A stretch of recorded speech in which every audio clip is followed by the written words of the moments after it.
कि परीक्षा के दिन 5 मई की बात है, अब तक 2,30,00,000 रुपए के चेक गुजरात पुलिस के हाथ लग चुके हैं। ये चेक हवा से उड़ के आएंगे नहीं, या दान दाता को कोई आयोजन नहीं हुआ है जहां पैसा दान किया जा रहा हो। इसके लिंक्स मिल रहे हैं। केंद्रीय शिक्षा मंत्री ने पहली बार ही कह दिया कि कुछ भी गड़बड़ नहीं हुई है। ये गुजरात पुलिस पकड़ रही है, उधर बिहार पुलिस भी एक्टिव है। मेरे साथ आरजू भी जुड़ गई है दिल्ली से। मैं पहले रितेश का रुख करूंगा। रितेश, वो 9 छात्र अपने पेरेंट्स के साथ क्या ईओयू के सामने पेश हुए हैं? क्या पूछताछ चल रही है? विस्तार से बताएं रितेश। बिल्कुल, देखिए इस वक्त मैं ठीक ईओयू कार्यालय के बाहर हूं और मैं ही नहीं, तमाम जो मीडिया है सभी लोग मौजूद हैं और सुबह 9 बजे से ही हम लोग इंतजार में हैं कि जो आरोपी हैं, जिन लोगों को नोटिस जारी किया है, वो पहुंचेंगे। लेकिन अभी तक ईओयू कार्यालय में कोई नहीं पहुंचा है और इसके 2 मायने हो सकते हैं। अक्सर ऐसे मामलों में आर्थिक अपराध इकाई या जो भी इन्वेस्टिगेटिंग जो एजेंसी होती है, वो कई बार गुप्त स्थानों पर पूछताछ करती है। तो हो सकता है कि किसी गुप्त स्थान पर पूछताछ चल रही हो, लेकिन यहाँ पर अभी तक कोई नहीं आया है।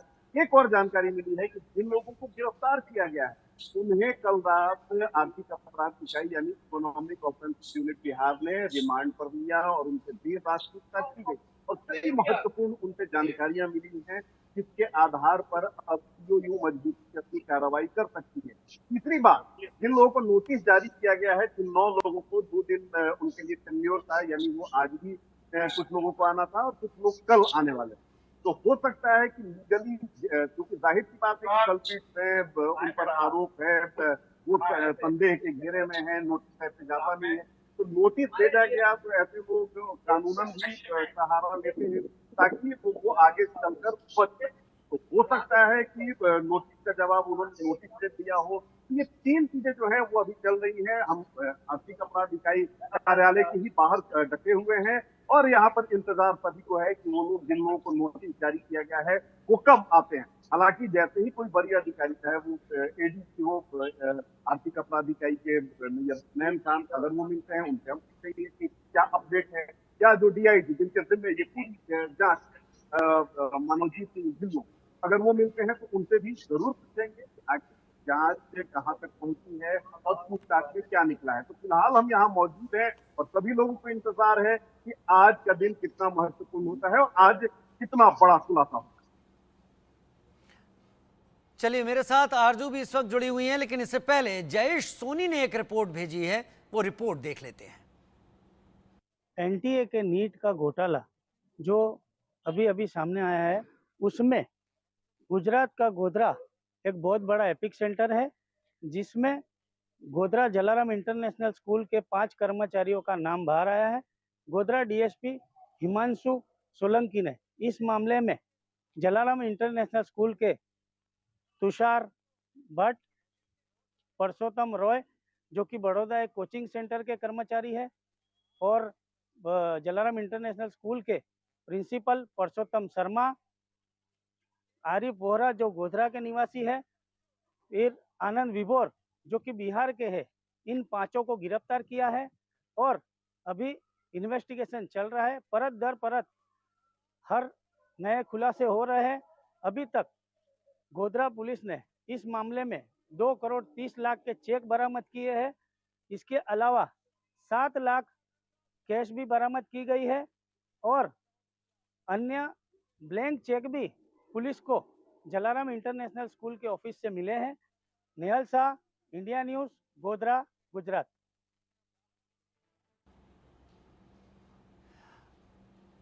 और हमारी संवाददाता आरजू सेठ हमारे साथ जुड़ी हुई हैं। तस्वीरें आप लगातार देख रहे हैं, यानी नीट के प्रदर्शन को लेकर आरजू की रिपोर्ट इस वक्त देखते हैं।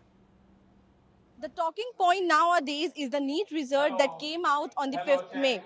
Also, students protesting against the irregularities in the NEET exam, and today also the Aam Aadmi Party has came in the support of the NEET students. Right now we are at the Jantar Mantar and showing you the visuals.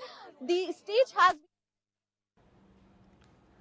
आज प्रदर्शन की तैयारी में है आम आदमी party. Delhi में प्रदर्शन जंतर मंतर पर, उसके साथ देश भर में राजधानियों में, राज्यों की राजधानियों में प्रदर्शन कर रही नीट के मुद्दे को लेकर आरजू मेरे साथ इस वक्त जुड़ी हुई हैं। आरजू, एक तरफ तो सुप्रीम कोर्ट ने इशारा दे दिया है, उसने एनटीए को 8 जुलाई तक का वक्त दिया है, कड़े सवाल पूछे हैं और यह कहा है कि छात्रों की जो मेहनत है वो जाया नहीं जाएगी, उनके हक को, उनकी मेहनत को समझते हैं।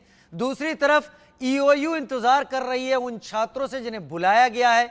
Jalaram high school, Jalaram centre Gujarat, वहां पर भी पुलिस काम कर रही है। दिल्ली में क्या तस्वीरें नीट को लेकर दिख रही हैं? जो इतना कठिन एग्जाम होती है उसमें 720 अंक। तस्वीरें दिखाएं आरजू, बताएं क्या चल रहा है जंतर मंतर पर। देखिए, जिस तरीके से हम लगातार देख रहे हैं कि अब मुद्दा जो है वो सड़क तक पहुंच गया है, चाहे बच्चों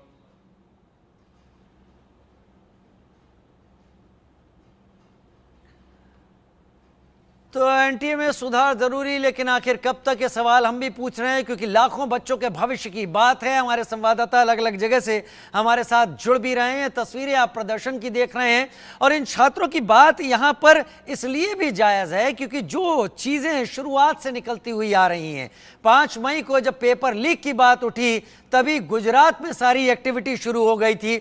गुजरात में हो रही एक्टिविटी इशारा कर रही है कि वहां पर बहुत कुछ ऐसा है जो कि जुड़ा हुआ है सारे।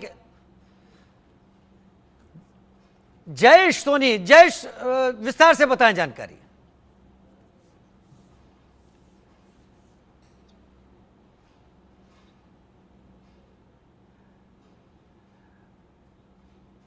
जयेश सोनी का मैं रुख करूंगा। मैं जयेश सोनी, गुजरात में जो लोगों से पूछताछ हो रही है, गुजरात में जिन लोगों को पकड़ा गया है, गुजरात में जो चेक बरामद हुए हैं, इसके क्या देश भर में चल रहे इस पूरे रैकेट से जो अलग अलग जगह बिहार में जांच हो रही है, कोई कड़ियां जुड़ती हुई दिखाई पड़ रही हैं क्या गुजरात पुलिस को?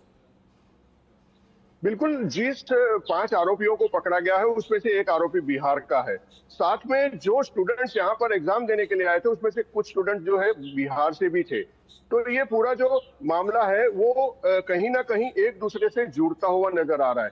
8 ऐसे चेक मिले थे जिसके अंदर कोई अमाउंट नहीं भरी गई थी, ब्लैंक चेक थे।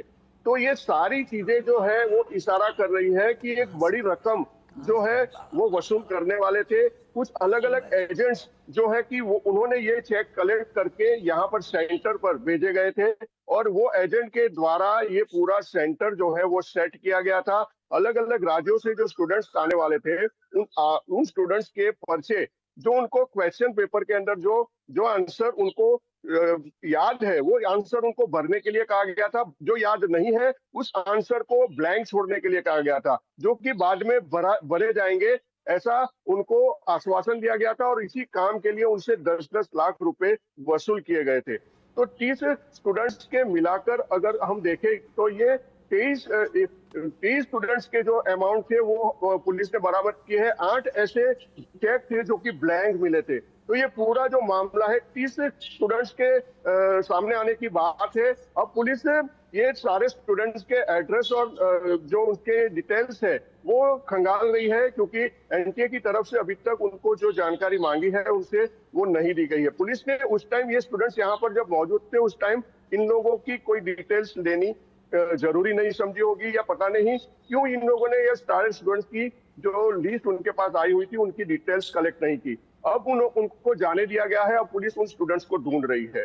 तो ये कहीं ना कहीं पुलिस की भी लापरवाही कह सकते हैं कि उन्होंने उसी टाइम अगर ये सारी डिटेल्स अपने पास कलेक्ट कर ली होती या फिर उसी टाइम इन स्टूडेंट्स से पूछताछ भी की होती तो और ज्यादा खुलासे सामने आ सकते थे। लेकिन पुलिस ने उस टाइम जो मुख्य आरोपी थे उनको पकड़ने में ज्यादा तवज्जो दिया और जो स्टूडेंट्स थे उनको जाने दिया।